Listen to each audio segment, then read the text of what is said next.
दक्षिण इंग्लैंड के ईस्टबॉर्न में समुद्र तट। ये इलाका चौक वाली चट्टानों के लिए मशहूर है जो समुद्र के सामने सीना ताने खड़े दिखते हैं। ये इलाका भी ब्रिटिश फोटोग्राफर क्विंटिन लेक की हाइकिंग का हिस्सा था। उन्होंने पूरे ब्रिटेन का पैदल चक्कर काटा है, कुल 11,000 किलोमीटर, और अपने प्रोजेक्ट पेरीमीटर के लिए हजारों तस्वीरें खींची हैं। मेरा नियम था ट्रांसपोर्ट का इस्तेमाल नहीं, मैं पैदल चलना चाहता था। अधिकांश समय तंबू में सोता और 5 दिनों तक आत्मनिर्भर रहता। कैमरे की बैटरी, 5 दिन के लिए खाना और ईंधन। 5 दिन के बाद मैं कहीं न कहीं बिस्तर की तलाश में होता ताकि रिचार्ज हो सकूं। अप्रैल 2015 में ये सफर शुरू हुआ। लंदन से क्विंटिन लेक टेम्स नदी के मुहाने तक गए और वहां से ब्रिटिश तट के किनारे चलना शुरू किया, लगातार घड़ी की सुई की दिशा में, इंग्लैंड, वेल्स और स्कॉटलैंड होते हुए। 5 साल तक वे बार बार इस सफर पर रहे और हर बार 2 से 9 हफ्ते तक हाइकिंग करते रहे। बहुत से पुरस्कार जीतने वाले लैंडस्केप फोटोग्राफर के लिए ये उनकी जिंदगी का सबसे बड़ा प्रोजेक्ट था। उन्होंने ना बरसात की परवाह की, ना ही तूफानों की। सारे मौसम में क्विंटिन लेक प्रकृति के मूड को चुनौती देते रहे और ये खतरे से खाली नहीं था।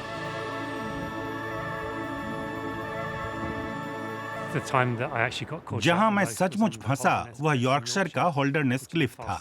हर साल वहां 5 मीटर भूस्खलन होता है। एक बार जब लहर आई और मैं फंस गया, रात अंधेरी थी, मैं भागकर क्लिफ के ऊपर चढ़ने लगा। वो मेरी यात्रा का सबसे डरावना पल था। अपनी हाइकिंग का ज्यादातर समय क्विंटिन लेक ने प्रकृति के बीच अकेले गुजारा।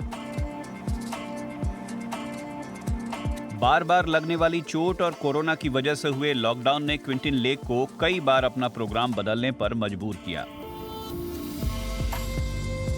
लेकिन रोमांचक समुद्र तटीय लैंडस्केप ने उसकी भरपाई कर दी। वे तटीय इलाके की खूबसूरती और बहुलता से खास तौर पर प्रभावित हुए। वेल्स में मेरी पसंदीदा जगह है बारमूथ ब्रिज। वहाँ खूबसूरत विक्टोरियन पुल है और उसकी पृष्ठभूमि में कैडेयर इद्रिस रिज और खूबसूरत पहाड़ियाँ। इंग्लैंड में मेरा पसंदीदा है लिजर्ड का इलाका, जबकि 3 मुल्कों में मेरे फेवरेट स्कॉटलैंड में मेरी पसंद है आर्डमिनेच प्रायद्वीप या नॉयडार्ड प्रायद्वीप। अपनी तस्वीरों के ज्यामितीय चरित्र को उकेरने के लिए आर्किटेक्ट के रूप में प्रशिक्षित लेक ने एक चौकोर फॉर्मेट चुना। अपनी तस्वीरों की कॉपी वे अपनी वेबसाइट पर बेचते हैं। इस प्रोजेक्ट ने ब्रिटेन के बारे में उनकी छवि बदल दी है।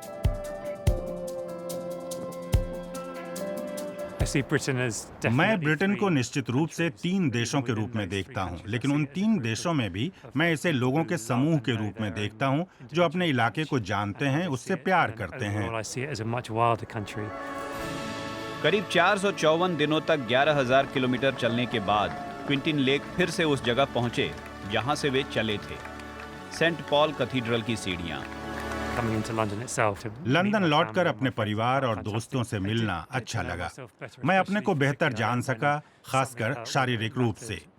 मैंने सीखा कि मुझे कब इंसानी संपर्क की जरूरत थी। मैंने ये भी सीखा कि दरअसल प्रकृति में अकेले रहना मुझे सचमुच खुश करता है। ब्रिटेन का पैदल चक्कर लगाने की रोमांचक यात्रा के किस्से क्विंटिन लेक अपनी नई किताब में भी बताएंगे। वे फिर अपनी अगली हाइकिंग के सपने बुनने लगे हैं, अब आयरलैंड के चारों ओर।